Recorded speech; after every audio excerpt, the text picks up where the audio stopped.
Salut, c'est Dany, bienvenue sur Bricomatos. Aujourd'hui, impression 3D, mais ça sera juste après l'intro.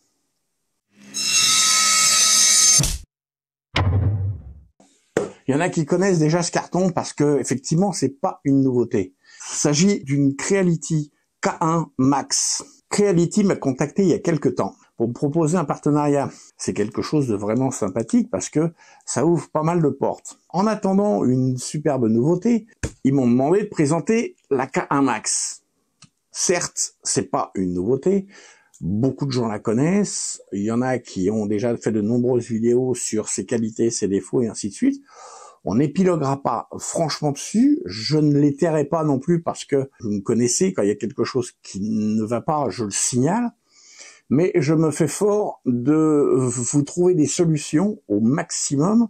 Peut-être pas pour cette vidéo, mais au moins, dans un avenir très proche, de vous trouver des solutions pour essayer de pallier à tous les petits problèmes. Si besoin, on créera des petits aménagements sympathiques. Creality m'a envoyé en plus 3 bobines de filament hyper PLA, un doré, une sorte de magenta et une espèce de mauve. Bon, c'est des couleurs sympas, on verra ce que ça donne à l'impression. On va faire comme toujours. J'ouvre, je monte. S'il y a des petits trucs un petit peu bizarres, je vous le préciserai. Je vais tenter de vous montrer, comme je le fais à chaque fois, toutes les parties à surveiller quand on reçoit une machine, surtout des machines qui viennent de loin. Ça fait des manipulations et souvent, on a des machines qui arrivent où ça glandouille un petit peu dans tous les sens. Donc voilà, faut toujours vérifier. L'imprimante est déballée. On va faire un très léger tour de la machine pour que je vous montre un petit peu, pour ceux qui ne la connaîtraient pas, comment c'est. On a l'écran tactile, vous voyez, super réactif, il n'y a aucun problème. On va marquer lecteur USB, c'est la clé qui est ici. Et dedans, nous avons des fichiers. Bon, on va pas faire le tour de l'écran pour l'instant. La porte en verre, aucun problème. Le beau plateau marqué K1 Max avec le volume d'impression, donc 300 par 300 par 300 en hauteur. Bon, comme là le plateau est très haut, on s'en rend pas compte. Nous avons toujours cette plaque PEI magnétique lisse d'origine et pleine de traces de doigts, mais ça, on va la nettoyer tout à l'heure avant de faire des essais. Dans le fond, ici, là, vous voyez, et là, vous avez 2 vis-guides et 2 encoches sur la plaque. Donc, il suffit d'aller la mettre en position, là, dans les trucs. On relâche, et vous voyez, sur les côtés, on est nickel. Elle est placée parfaitement. Pour ceux qui voudraient savoir, c'est une version améliorée. Les bobines qui sont là, les engrenages qui sont là et là sont petits maintenant sur les nouvelles versions. Voilà, je sais qu'il y avait ça, c'est le tendeur de courroie. Il y a 2 vis là. Avant, il y avait une vis sur le côté. Il n'y a plus. Voilà. Après, je sais pas trop ce qu'il peut y avoir d'autre comme modification. Les panneaux latéraux qui sont en plexi. La plaque au-dessus qui est en verre aussi. À l'arrière, bouton marche-arrêt, prise d'alimentation. Une RJ45 pour la connexion Ethernet. Ici, c'est l'emplacement du porte-bobine derrière. Comme c'est une option que j'aime pas du tout, et que dans les fichiers d'origine de la machine, on vous propose un support latéral. Donc j'ai imprimé ce support latéral. J'ai monté 2 vis et le moyeu porte-bobine, il est là. Bon, ça, c'est pas du filament Creality. Nous avons le tube qui d'origine passe dans cette petite pièce-là et vient se mettre là, quand on utilise le porte-bobine latéral. Pour pouvoir l'utiliser de côté, soit comme ça, soit avec un porte-bobine qui vient se poser, qui est aussi dans les fichiers d'origine. Au passage, vous voyez un deuxième plateau que j'ai acheté, qui est un PEI. Alors, vous voyez, c'est un Creality. C'est ce qu'on appelle un PEI texturé, et quand vous le retournez, celui-là, il est double face, vous avez ce magnifique effet carbone. Tiens, regarde, je vous le montre tout de suite. Ça, c'est le porte-bobine d'origine. Vous avez un cube test, le support latéral, Vous avez un scrapper. Bon, je l'ai imprimé aussi, mais je trouve que c'est trop fragile en PLA. Et notre Benchy habituel. Bon, maintenant qu'on a fait un peu le tour du propriétaire, je vais tenter de vous présenter cette machine dans l'état d'esprit quelqu'un qui veut acquérir une imprimante moderne, rapide et qui n'a pas nécessité absolue d'utiliser du multicouleur. Parce que bon, je ne vais pas vous dévoiler un très grand secret. Creality sort là dans les semaines qui viennent la K2+, avec un boîtier qui contient 4 bobines. Le multicouleur, c'est vachement bien, mais tout le monde n'a pas nécessité ou envie de faire du multicouleur. Mais est-ce qu'on peut quand même faire du multicouleur avec une imprimante comme la K1 Max? Oui, sauf que à chaque fois que vous allez devoir changer de couleur, il faut faire une pause, enlever la bobine de filament que vous avez, remettre une nouvelle bobine, insérer votre nouvelle couleur, et ça repart. On est juste à se frein à faire la pause et de faire tout manuellement, alors que les imprimantes qui ont un boîtier multicouleur, tout se fait automatiquement. Pour les besoins de la démo et pour Creality, vu que c'est Creality qui m'a envoyé cette imprimante, je vais utiliser leur slicer. D'autant plus que, comme je destine aussi cette vidéo à des gens pour qui ça sera leur première imprimante, je veux utiliser tout ce qui est donné avec. Après, je suis libre à chacun de se dire non, j'aime pas ce slicer, donc le trancheur pour parler français, je n'aime pas ce trancheur, je veux utiliser un autre. Chacun est libre de faire ce qu'il veut. Allez, tout de suite, on va aller sur le PC et on va regarder le trancheur. Nous voici maintenant sur le PC et je vais vous présenter le Creality Print. Quand j'ai reçu la machine, j'ai pas voulu le télécharger parce que je pensais que c'était la version que j'avais vue dans les présentations d'autres youtubeurs et le Creality Print qui vous montrait était vraiment pas très bon. Et on sait que Orca Slicer fonctionne très bien avec la K1 Max. Dans le doute, je me suis dit j'ai quand même la télécharger. Et il s'avère que aujourd'hui, on tombe sur une version de Creality Print qui a plus rien à voir avec la choucroute, comme on dit. C'est vraiment une des dernières versions. Et je pense savoir pourquoi ils ont complètement rénové ça. On va pas faire de la parenté. Je vais vous présenter, mais je pense que la venue prochaine de la K2 a dû changer beaucoup de choses.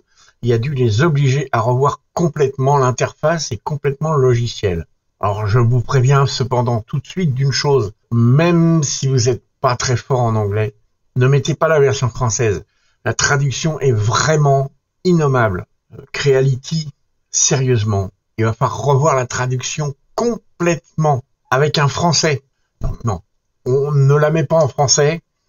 Amusez-vous avec si vous avez envie de rigoler un bon coup. Si vous ennuyez, faites-le. Mais je vous préviens d'avance, la traduction est dégueulasse. Alors, je vous montre ça vite fait. On a un plateau. On a ici tout un tas de menus qui peuvent se rétracter, vous voyez, comme ça. La partie du haut, filament, on peut le changer, lui dire quel genre de filament c'est. Le petit stylo, comme dans certains autres slicers, pour pouvoir faire toutes les modifs. Donc, on a vraiment tous les réglages de filament qui vont bien. On a toujours ce mode avancé ou simple. On a toutes les fonctions de base. On a long strength, c'est la résistance, la vitesse, les supports et le restant. La tour de purge et ainsi de suite et ainsi de suite. Ce qui fait quand même de ce découpeur, de ce trancheur, quelque chose de pas mal du tout. Le gestionnaire de téléchargement pour aller dans la librairie de modèles de la maison. On est riche de choses, hein, de voitures, d'avions, voilà. Je vais pas faire le tour, hein, le but c'est pas de vous présenter ça. Dans ce menu, je vais vous laisser vous amuser avec. L'idée c'est pas de passer 1 heure à vous présenter un slicer. Je suis étonné de toutes les capacités qu'il a. C'est ici qu'on gère le profil d'imprimante, qu'on peut l'éditer. Donc voilà, avec toutes les parties G-code et ainsi de suite. Moi, c'est une copie parce que si je fais les modifs pour faire plein d'essais, je veux pouvoir revenir à la configuration d'origine qui est la K1 Max 04 nozzle. Vous avez les types de plaques. J'utilise la Smooth PEI, c'est celle qui est d'origine. mais je vous ai montré que j'en ai acheté une texturée, qui est celle-là, et custom. Ça va être pour toutes les plaques que vous pouvez acheter sur AliExpress qui sont pas de la marque. Bon, on va pas aller plus loin dans la démonstration du slicer parce que c'est pas le but de cette vidéo. Je voulais juste vous montrer que, voilà, Creality a fait un nouveau Creality Print qui, à mon avis, est quand même vachement proche d'un Orca ou d'un Prusa Slicer. Il y aura peut-être encore des améliorations à apporter, mais je pense que ça va venir. J'ai bon espoir que Creality mette assez souvent à jour pour arriver à quelque chose qui soit vraiment ultra performant. On va retourner sur l'imprimante et je vais vous montrer un petit peu tout ce que j'ai pu faire avec jusqu'à maintenant. On va pas tarder à arriver à la conclusion de cette vidéo. Je vous montre quelques petites choses. Je vous montre de près. C'est pas mal du tout. Il y a, malgré tout, je pense, comme c'est pas un filament qui vient de chez Creality, je pense qu'il y a des petits réglages à faire. Ça, c'est côté première couche. Je sais pas si on va voir, mais pour moi, il y a un petit peu de sous-extrusion ici. Il va falloir que je fasse des réglages. Il faut savoir que si on veut vraiment tirer parti au maximum de chaque filament qu'on donne à bouffer à une imprimante, même si dans de nombreux cas, les profils génériques sont bien, là, c'est pas le cas. Alors, je suis obligé de citer ce filament, c'est du Sunlu High Speed PLA. Alors, il est un peu bizarre. Même sur d'autres imprimantes, j'ai plus souvent de très bons résultats avec du PLA+ de cette marque.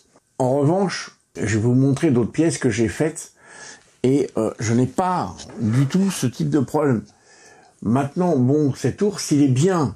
Je peux pas dire le contraire. Alors, j'ai fait une pièce de test que beaucoup de gens connaissent. C'est cette chose-là. Alors, je vais vous la montrer de très près. Bon, j'avais un tout petit peu de cheveux d'ange ici. Ça a pris un petit coup de chaud. Et vous voyez, ils partent tout seuls. Mais les pointes sont absolument magnifiques.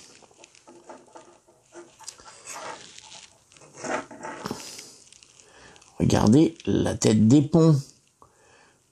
Effectivement, on voit à cet endroit-là que nos ponts ont tendance à pendouiller un petit peu. Alors, regardez. Alors, j'ai fait exprès de changer la buse parce que je voyais de la sous-extrusion très souvent. Et je me suis dit, ah, ça se trouve, c'est la buse qui va pas bien.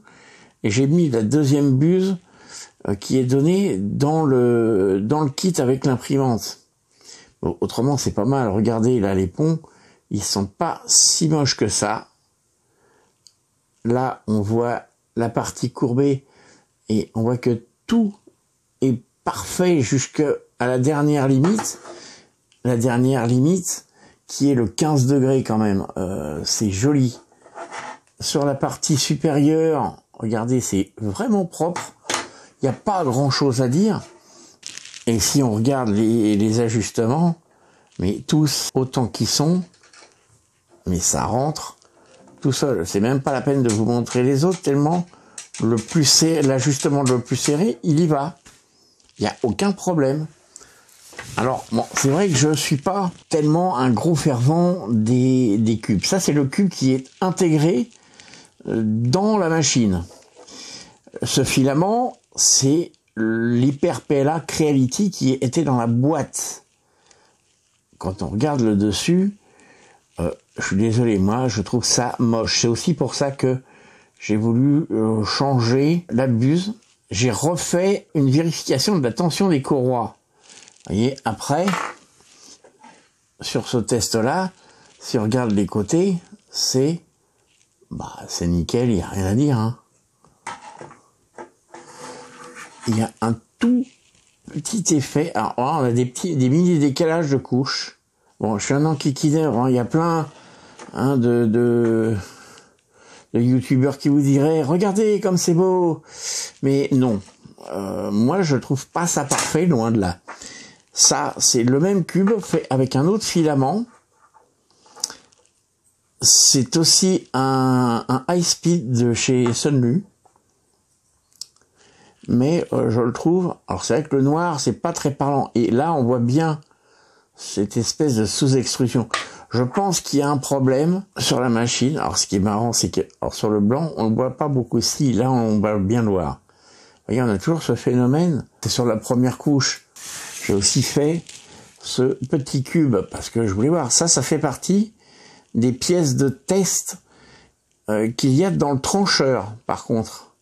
Pas dans la machine, mais dans le trancheur. Vous voyez, la première couche, on a encore cette espèce de petit phénomène de sous-extrusion qui est très bizarre, mais les côtés sont propres. Vous voyez, on a un espèce de tout petit phénomène de tremblement.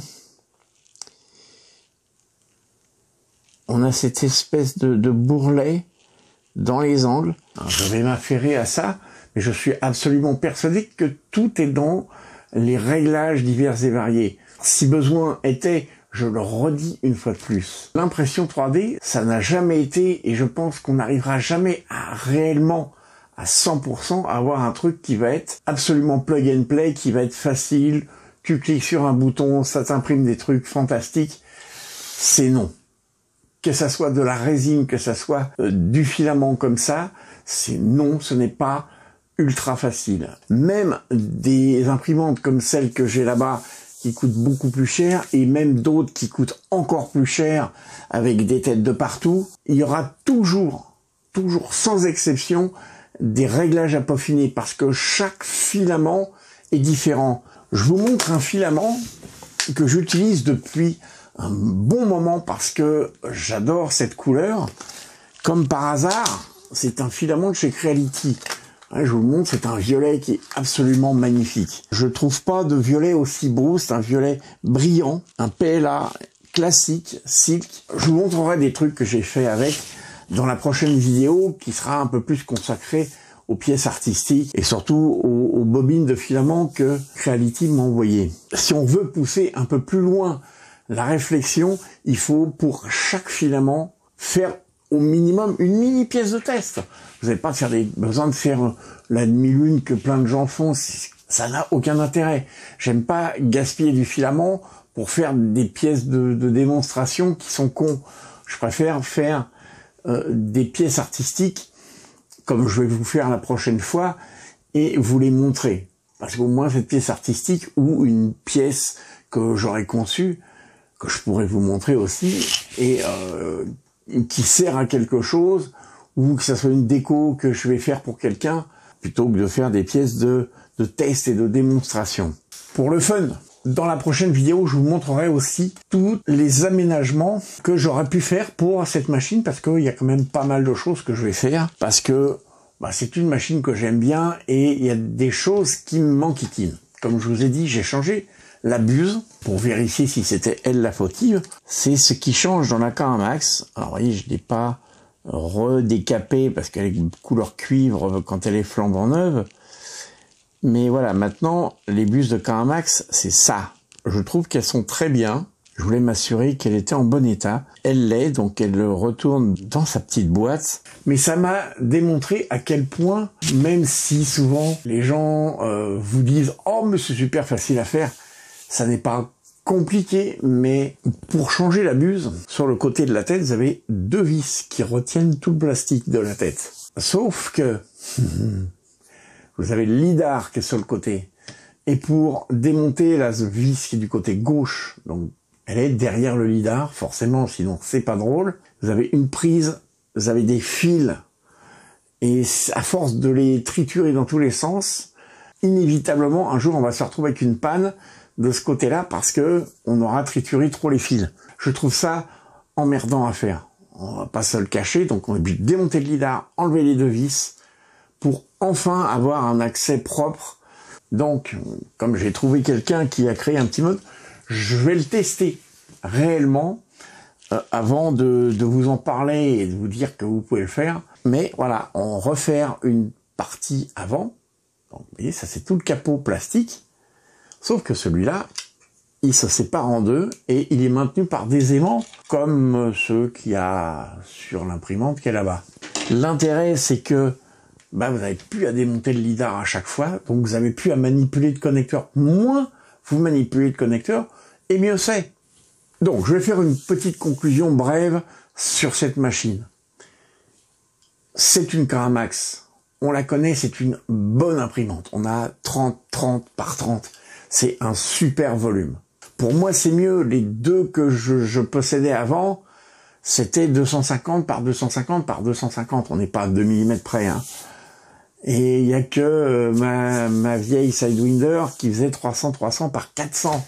Quelqu'un qui a une imprimante ancienne génération, qui aurait une vieille CR10 par exemple, ou qui aurait une vieille Ender, qui voudrait passer à quelque chose de plus balèze, on va dire, et de plus perfectionné, qui puisse lui permettre d'imprimer de l'ASA comme ça, ou de l'ABS de manière tranquille, ou des filaments un petit peu relous comme le nylon carbone, il faut des enceintes fermées parce que c'est mieux. Ben voilà, là c'est tout clé en main. C'est une bonne imprimante. Pour ceux qui ont déjà de l'expérience sur des anciennes imprimantes, ça va être un jeu d'enfant. Ils vont se régaler, et quand ils vont la mettre en route, qu'ils vont voir comment ça envoie, parce que ça envoie, c'est une imprimante très rapide. Mais je vais vous mettre quelques timelapses.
Là, tout de suite, là, regardez, là, poum, je valide cette machine. C'est une super machine, mais ça, tout le monde le savait déjà. Donc, c'est même pas une surprise, c'est pas drôle. La prochaine fois, on fait de l'artistique, on essaye de faire des trucs sympas, on va profiter des 4 couleurs, du coup, donc le blanc, l'espèce de fuchsia, le mauve et le doré de chez Creality, des Hyper PLA. On va essayer de profiter de ces 4 couleurs et essayer de faire quelque chose de très sympa avec. Si vous êtes toujours là, je vous remercie d'avoir regardé cette vidéo jusqu'au bout. Posez-moi des questions, dites-moi ce que vous en pensez, faites-moi des retours, ceux qui connaîtraient déjà la K1 Max, sur ce que vous avez vécu avec, sur ce que vous aimez, ce que vous aimez pas, ce que vous lui reprochez, n'hésitez pas. Et je vous dis à la prochaine vidéo sur la K1 Max.